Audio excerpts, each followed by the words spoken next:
మోసపూరిత రాజకీయం అన్నది చిన్న పిల్లాడిని అడిగినా కూడా అందరికీ తెలుసు అని ఇదే పెద్ద మనిషి చంద్రబాబు నాయుడు గారి గురించి చెబుతూ ఇదే చంద్రబాబు నాయుడు గారు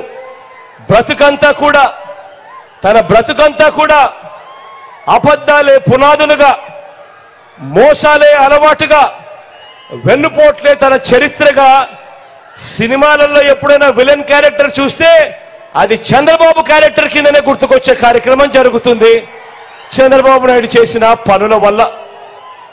ఒకసారి మీ అందరికీ గుర్తుందా, ఇదే పెద్ద మనిషి చంద్రబాబు నాయుడు 2014లో పెద్ద ఎక్కువ టైం లేకుండా 2014 ఫ్లాష్ బ్యాక్ లేకపోతాం. చంద్రబాబు నాయుడు గారు ఎలాంటి మోసగాడు, చంద్రబాబు నాయుడు గారు ఎలాంటి మోసాలు చేస్తాడు అనే దానికోసం ఫ్లాష్ బ్యాక్ లేకి 2014కు పోదామా? రెడీయా? 2014లో చంద్రబాబు ఇదే 3 పార్టీలతో కూటమి. ఆ 3 పార్టీలు ఎవరు గుర్తుందా? ఇదే చంద్రబాబు, ఇదే మోడీ గారు, ఇదే దత్తపుత్రుడు.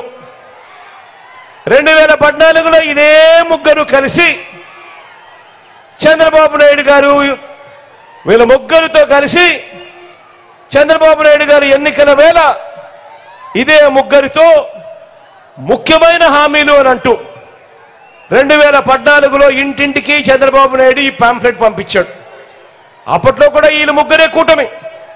ఈ ముగ్గురు ఫోటోలు పెట్టి చంద్రబాబు, దత్తపుత్రుడు, మోడీ గారి ఫోటో పెట్టి కింద చంద్రబాబు సంతకం కూడా పెట్టాడు. కనిపిస్తా ఉంది సంతకం కూడా. ఇది ప్రతి ఇంటికి చంద్రబాబు నాయుడు గారు ప్రతి ఇంటికి పంపించాడు. ప్రతి ఇంటికి పంపిస్తే సరిపోదు అని, ప్రజలు నమ్మరు అని, ప్రజలు మర్చిపోతారేమో అని టీవీలలో అడ్వర్టైజ్మెంట్లు కూడా గోలెత్తిచ్చారు. ఆ ఈనాడులోను, ఆ ఆంధ్రజ్యోతిలోను, ఆ TV5లోను టీవీ ఆన్ చేస్తే చాలు చంద్రబాబు నాయుడు గారు అడ్వర్టైజ్మెంట్ 2014లో హోరెత్తిచ్చే విధంగా చెప్పాడు. ఈ 2014లో ముఖ్యమైన హామీలు అని అంటూ ఇదే పెద్ద మనిషి చంద్రబాబు నాయుడు గారు ఇంటింటికి పంపించిన ఈ పాంఫ్లెట్లలో ఆయన ఏం రాశాడో చెప్దామా?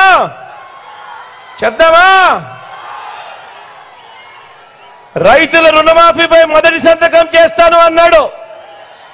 చేశాడా? 87,612 కోట్ల రూపాయలు మాఫీ అయిందా?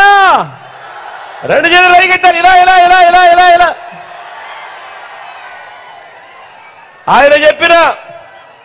ఆయన చెప్పిన రెండవ ముఖ్యమైన హామీ పొదుపు సంఘాల రుణాలన్నీ పూర్తిగా మాఫీ చేస్తామన్నాడు. 14,205 కోట్ల రూపాయలు పొదుపు సంఘాల రుణాలు అప్పట్లో కనీసం 1 రూపాయి అయినా మాఫీ చేశాడా అని అడుగుతా ఉన్నాను. ఇలా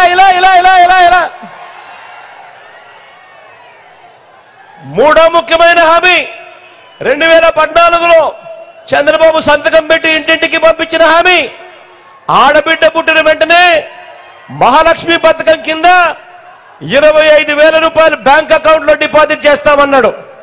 2014లో మీ ఇళ్లలో ఆడబిడ్డలు పుట్టింటారు కదా.